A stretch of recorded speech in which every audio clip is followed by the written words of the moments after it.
When you think of Tesla, you probably think cars, right? And hey, they're a wildly successful car company, no doubt. But what if that's not the real story at all? What if we're all kind of missing the point? We're going to dig into a pretty wild idea today, that Elon Musk's real endgame has almost nothing to do with cars.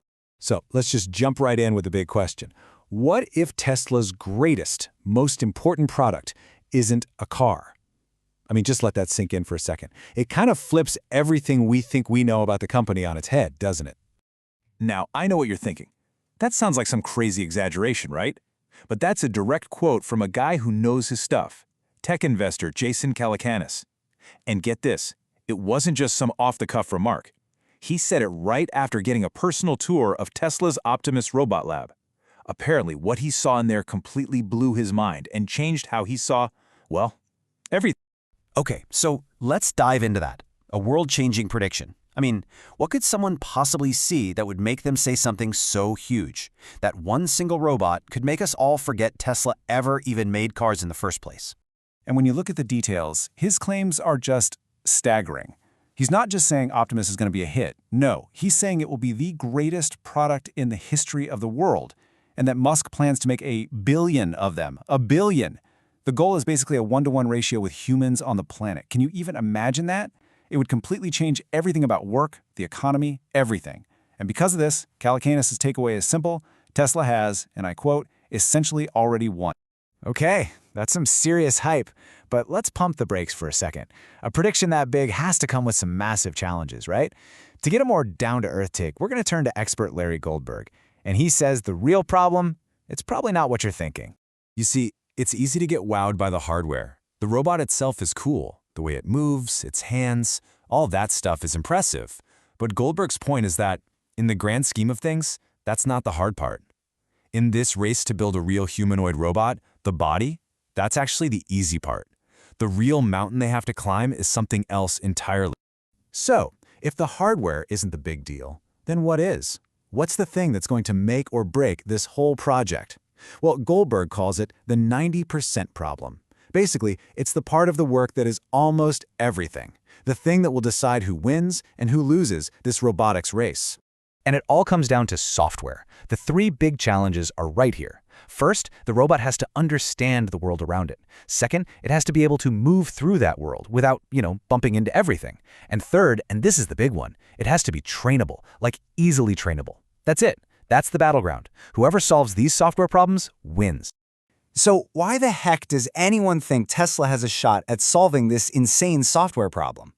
Well, it all goes back to something you've definitely heard of: full self-driving. Think about it. For the last decade, Tesla has been collecting insane amounts of data and teaching an AI how to see, understand, and navigate the real world. They've already been cracking that world understanding problem just for a car. So the thinking is they have a massive, massive head start. They're just switching from 4 wheels to 2 legs. Okay, to really get why this is such a big deal, let's zoom out for a minute. Let's look at what else has been happening in the tech world. Investor Chamath Palihapitiya has a pretty brutal take on this. Chamath does not mince words. He basically says that for the last 10 years, while Musk was busy tackling these gigantic, fundamental problems for humanity, the rest of Silicon Valley was, getting distracted. He calls it a lost decade for tech.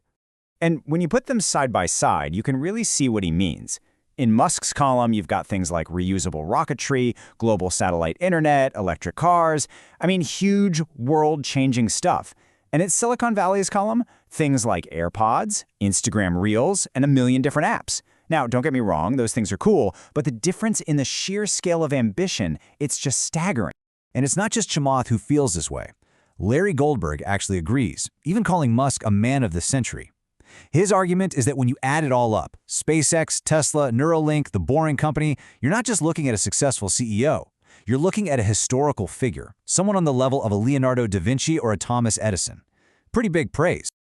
Okay, so let's pause and think about this. You've got robots from Tesla, internet from space from SpaceX, brain-computer interfaces from Neuralink.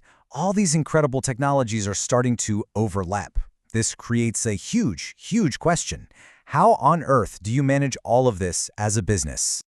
The technologies are blending together faster and faster, but the companies themselves are all legally separate. So that's the puzzle, right? How do you get them to work together, to share tech, to move at that famous Elon speed without getting totally tangled up in red tape and lawyers? And this is where we get two totally different theories on how this could play out. First, you have Chamath's idea, which is pretty radical. He suggests a reverse merger. Basically, fold SpaceX into Tesla and create one massive, publicly traded super company. Then you have Larry Goldberg's theory, which is way more traditional. He thinks SpaceX will just have a normal IPO and the companies will stay separate entities. So, how likely does Goldberg think that big merger idea is? Get this, he puts the odds at 0.1%. Basically, no chance. He says that while Musk is a total maverick as an engineer, when it comes to finance, he's actually pretty by the book.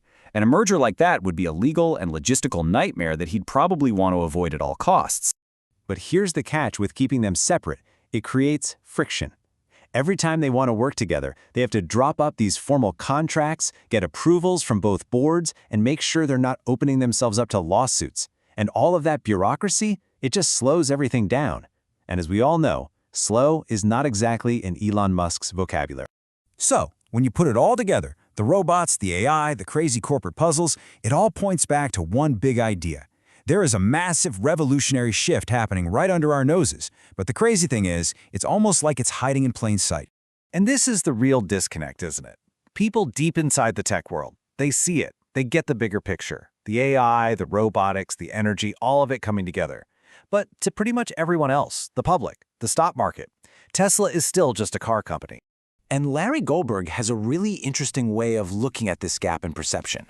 He basically says that this time, while the market is still catching up, is just building a stronger foundation for what's to come. His advice for people who see the bigger picture? It would pay to have patience. So that leaves us with one final, big question for you to think about. When you look at Tesla, what do you see? Do you just see a car company fighting off competition? Or are you actually looking at the very beginning of an AI and robotics revolution? And are we all at risk of missing the biggest technological shift of our entire lives?